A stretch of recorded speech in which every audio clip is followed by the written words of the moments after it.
I knew he needed one when we realized that he was about 3 months old and his head was very flattened on the back and the side of his head near his ear.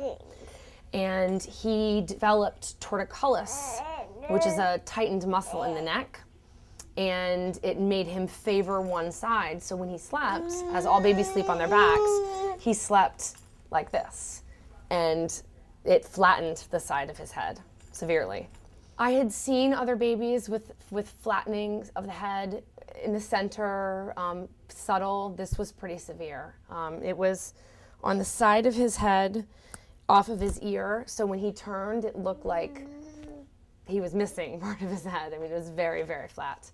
And the kid cap has changed that dramatically. He was a really, really good sleeper when he was a little baby, but that meant that he really wanted to sleep in exactly the same position all the time. So he ended up with a little flat spot on his head. I didn't notice it until it was to the point that he needed a helmet. Our pediatrician sent us.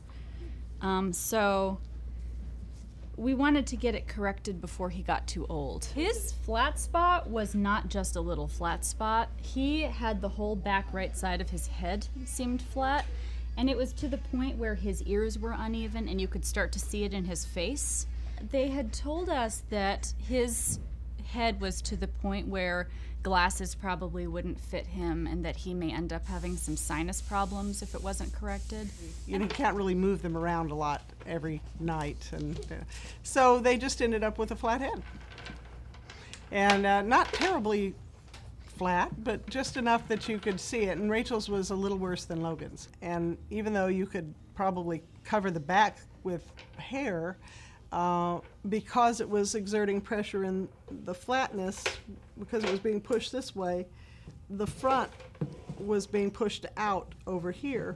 And so one eye appeared to be slightly larger than the other, and I thought, you know, I don't want her growing up like that.